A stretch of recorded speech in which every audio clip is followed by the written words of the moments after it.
Now, in the biggest blow to the Al-Qaeda since its founder Osama bin Laden was killed in 2011, the United States has now confirmed that they have killed Al-Qaeda leader and bin Laden's successor, Ayman Al-Zawahiri. The Al-Qaeda leader was killed in a U.S. airstrike in Afghanistan on Sunday. Officials said the Zawahiri was on the balcony of a safe house when the drone fired 2 missiles at him. Other family members were present, but they were unharmed. While delivering a speech at the White House, U.S. President Joe Biden said that justice has now been delivered and the terrorist leader is no more. Biden said that U.S. intelligence officials tracked al-Zawahiri to a home in downtown Kabul, where he was hiding out with his family. The president approved the operation last week and it was carried out on Sunday. Biden has confirmed that there were no civilian casualties in this entire operation.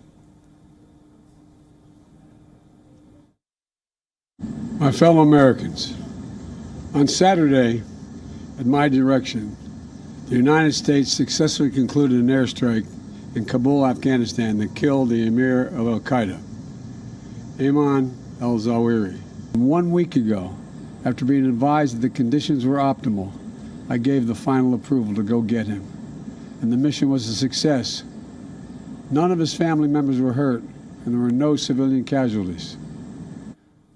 Now, Biden detailed al-Zawahiri's role in leading Al-Qaeda, including calling on followers to attack U.S. and its allies in videos. He further said that no matter how many years it takes, if someone is a threat to the United States, they will not be spared.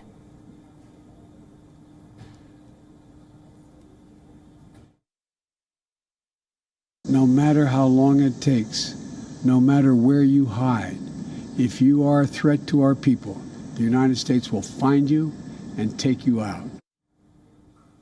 Now, his death raises questions about whether Zawahiri received sanctuary from Taliban following their takeover of Kabul last year.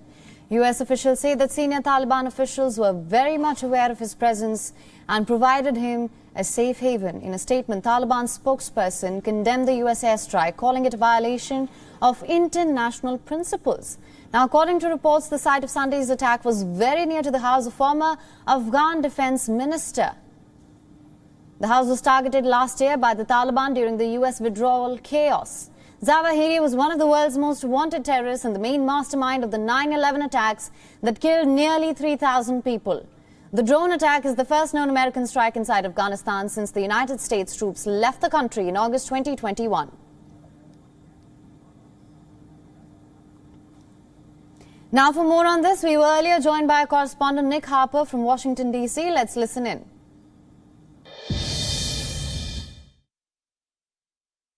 Yeah, a significant and important moment indeed. This primetime address from the US president blasting into the homes of American citizens, not just being played out on the news channels, but interrupting programming across the US in the evening time. Really an important opportunity for the US president to show his foreign policy credentials. This is a huge foreign policy win for him, coming just ahead of that withdrawal, the 1-year anniversary withdrawal of US troops from Afghanistan. We learned more details from the US president. He said that following intelligence, they were able to track down al-Zawahiri earlier on this year. He said that despite 3 other presidents, President Bush, President Obama, President Trump, all trying to find the leader of Al-Qaeda, he was only located in the last few months. And then a week ago, the US president gave the order to carry out the drone strike, that taking place on Saturday. We were told that he had returned to Kabul, he was there with family members,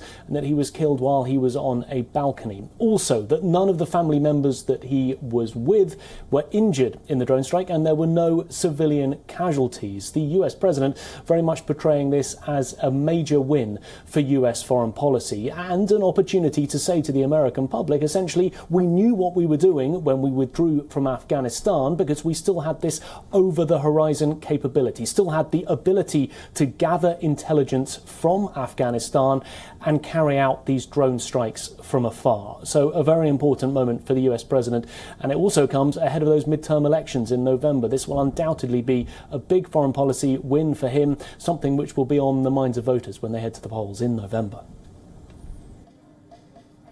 Let's also give you a little background here. Al-Qaeda chief and one of the world's most wanted terrorists, Ayman Al-Zawahiri, is now dead. Al-Zawahiri for the longest time was considered bin Laden's right-hand man and Al-Qaeda's #2 leader.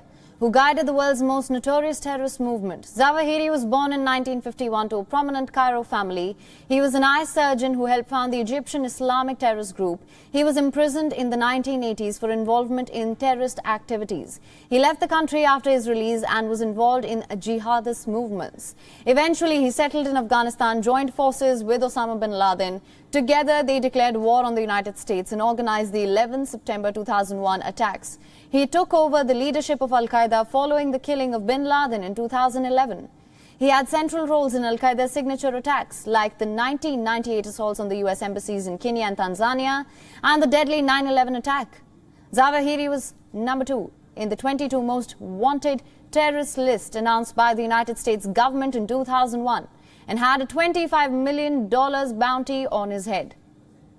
The attack near Kabul was not the first time that the United States had sought to kill the Al-Qaeda leader. In January 2006, he was the target of a U.S. missile strike near Pakistan's border with Afghanistan. The attack killed 4 Al-Qaeda members, but Zawahiri survived. During the decade that he presided over the group, it never recovered its prominence as much as other terror groups like the Islamic States. They came to the forefront. Some analysts say that Zawahiri was seeking to rebuild the group anew in partnership with the Taliban in Afghanistan. There were also rumors of Zawahiri's death several times in recent years. He was long reported to have been in poor health.